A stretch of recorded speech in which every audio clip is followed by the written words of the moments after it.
వాళ్ళ దగ్గర పవర్ ఉంది, పోలీసుల సపోర్ట్ ఉంది, ప్రభుత్వమే అండగా ఉంది. అయినా ఎప్పటిదాకా తప్పించుకుంటారో మనవూ చూద్దాం. మీ నాన్న శంకరన్న నీకన్నా మాకెక్కువ. నీకొక్కడికే కాదు ప్రతాప్, ఆ నా కొడుకులు ఈ ఏరియాలో చాలా మందికి శత్రువులు. నువ్వు భయపడకు ప్రతాప్, నిన్ను మేం రక్షించుకుంటాం. శంకరన్న చావుకి ఆ నా కొడుకుల మీద మేం ప్రతీకారం లేదు, నేనే తీర్చుకుంటాను. పిచ్చోళ్ళ మాట్లాడకు. లైఫ్ లో ఎప్పుడైనా గన్ను పట్టుకున్నావా నువ్వు? కాదు, గన్ కాదు, ఒక్కొక్కడి ఒంట్లో కత్తి తింపుతాను.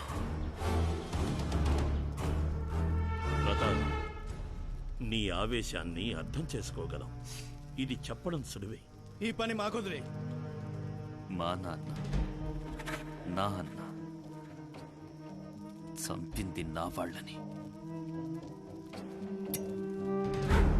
సరే, నరసింహ, నాగమణి, మంద ముగ్గురిని ఒకేసారి ఒకే టైంలో చంపేలా ప్లాన్ చేద్దాం.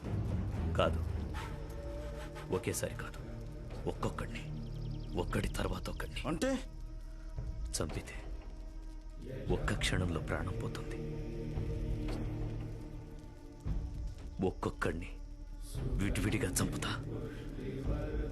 ఒకడిని చంపాక ఇంకొకడికి టైం ఇచ్చి చంపుతా. నా వాళ్ళు పడ్డ బాధని వాళ్ళు పదింతలు అనుభవించేలా చేస్తాను. నాన్నని, అన్నయ్యని చంపుతున్నప్పుడు ఆనందాన్ని చూశారు వాళ్ళు. ఆ కళ్ళల్లో, అవే కళ్ళల్లో చచ్చే ముందు పడే భయాన్ని చూపిస్తాను నేను. ప్లాన్ వేసింది నాగమణి, పూర్తి చేసింది మంద, ఆర్డర్ ఇచ్చింది నరసింహారెడ్డి. ముగ్గురిని చంపుతా. ఆ నరసింహారెడ్డి భార్య గోమతిని మా అమ్మ సొంత అక్కలా భావించేది. అలాంటి మా అమ్మని చుట్టు పట్టుకుని ఏడుస్తుంటే చూస్తూ నిలబడింది.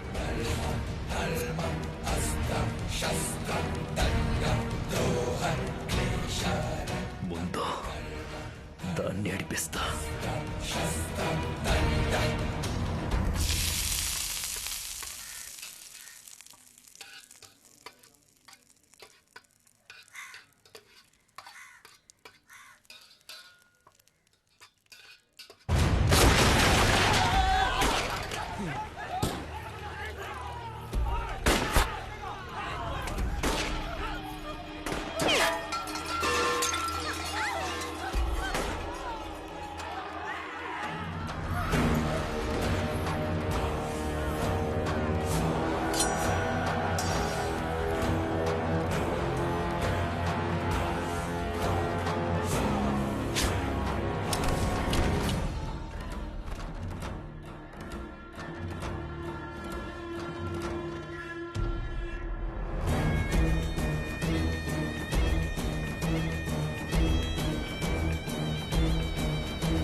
వీరభద్రుడిని చంపకపోతే వాడు వాడు నన్ను చంపేస్తాడు.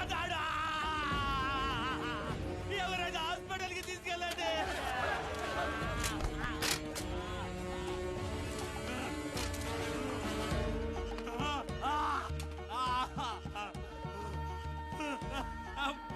నేరస్తుడా. నువ్వైనా ప్రతాప్ చెప్పు, నీకు తెలుసు నన్ను చంపితే వాళ్ళు నరకానికి పోతారని చెప్పు. చెప్పు దేవుడా, వాళ్ళకి చెప్పు. చెప్పా.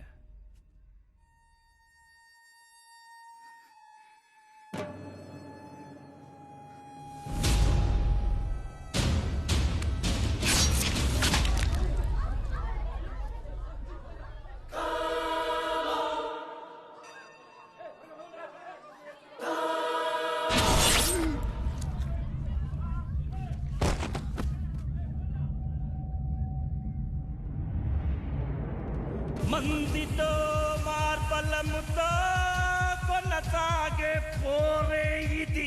సంధితో పని లేదనే చిరకాల రణమే ఇది. ఎందుకు మొదలైందనే ప్రశ్నలే రాదే మరి.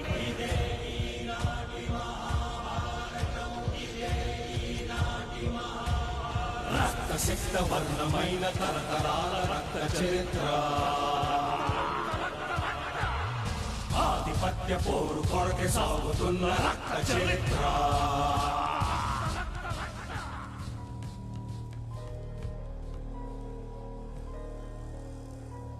అయ్యారు మందం చంపేశారు.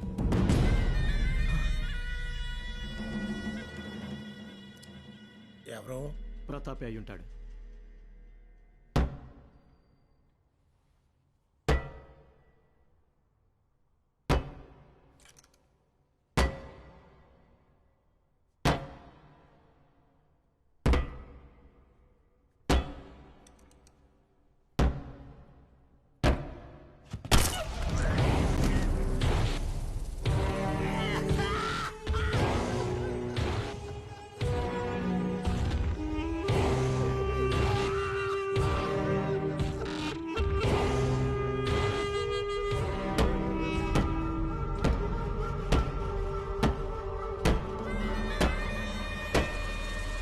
ఇంట్లో నుంచి బయటకి రావడం లేదా నాగమణి?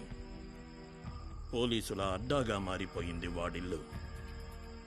ఇలాంటి పోలీస్ ప్రొటెక్షన్ అసలు నేను ఎవ్వడికి చూడలేదు. పెద్ద పెద్ద ఆఫీసర్లంతా రోజు టీ తాగడానికి వాడింటికే వస్తున్నారు.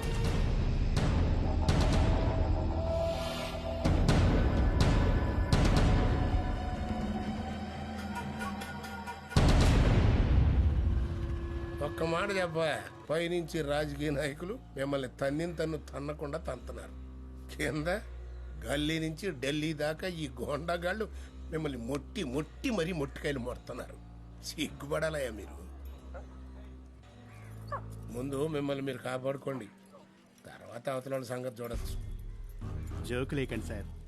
ఏదో 1-2 చిన్నవి జరిగినంత మాత్రాన మీరు మరీ ఇలా అంటాం ఏం బాలేదు. ఏంటి కోపం వచ్చిందా? సరే, ఆ ప్రతాప్ గారి సంగతి ఏంటి? పట్టుకుంటాం. ఏంటి పట్టుకునేది? అయినా మా మీద అంత నమ్మకం లేనప్పుడు మళ్ళీ మమ్మల్ని ఎందుకు సెక్యూరిటీగా పెట్టుకోవడం? ఓయ్, నా లైఫ్ మీరిచ్చే సెక్యూరిటీ మీద ఆధారపడలేదయ్యా. నా దగ్గర గన్స్ ఉన్నాయి, నా మనుషులు ఉన్నారు, డబ్బుంది, తెలివితేటలున్నాయి. ఏదో ప్రజానాయకుని కాబట్టి పబ్లిక్ షో కోసం మిమ్మల్ని సెక్యూరిటీగా పెట్టుకున్నా, అంతేగాని మిమ్మల్ని నమ్మి కాదు. అది తెలుసుకో.